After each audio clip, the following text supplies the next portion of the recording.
在游客服务中心的后方培育了200多种可以做药用的花草植物，成为美丽的药用植物园。正合乎了松下问童子，言师采药去，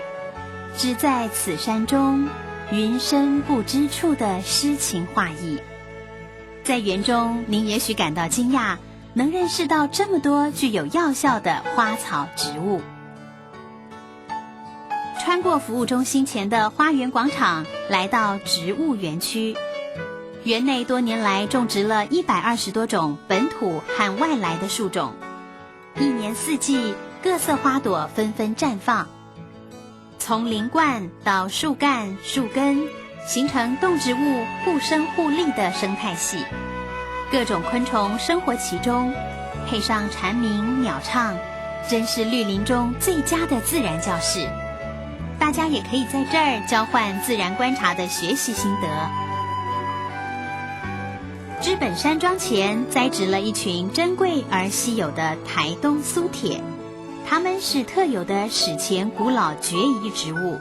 是研究台湾地质变迁的活化石哦。苏铁的前方有一池活水，紫蓝色睡莲盛开其中，池里的鱼儿和南洋山的树影相映成趣，是一幅小而美的景致。连大白鹭鸶也常被这儿的美景吸引而流连忘返呢。沿山坡而下，来到林荫中引山泉所建成的阶梯状水流脚底按摩步道，在清凉的山泉中打赤脚涉水，在石子上漫步，是游客们消除旅途疲劳并享受从脚底按摩所得到身心舒畅的好所在。所以无论男女老少，大家都会乐在其中，享受这难得森林浴的清凉。绿林环绕的凉亭旁有1200平方公尺面积的开阔草坪广场，在广场周围建有阶梯状的看台，是举办大型户外活动最理想的空间。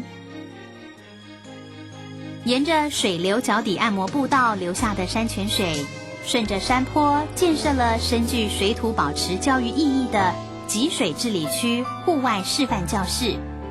将治山防洪、防止土石流的各种水保工程做成小而精的工程模型，让我们能够更深一层认识水土保持的工程和作用。沿着示范教室再往下走，位于知本溪的岸边，布满着台湾白蜡树和大叶桃花心木的林荫下是野餐区，林地上有石桌椅和避雨亭的设施。一股清流从山上涉水步道一直流向知本溪中，为高耸的树林带来生动的波光水影及潺潺流水声。在溪旁更可以观赏清水性的鸟儿，像白吉林、黄吉林、千色水东、紫啸东、白鹭鸶等，不断地在清澈的溪水上飞舞。溪上长达80公尺的关林吊桥，不但是知本森林游乐区的地标，并且和溪流上方的乐林桥相配，宛如知本溪溪谷中的2道彩虹。这里也是游客们最喜欢停留摄影留念的好景点。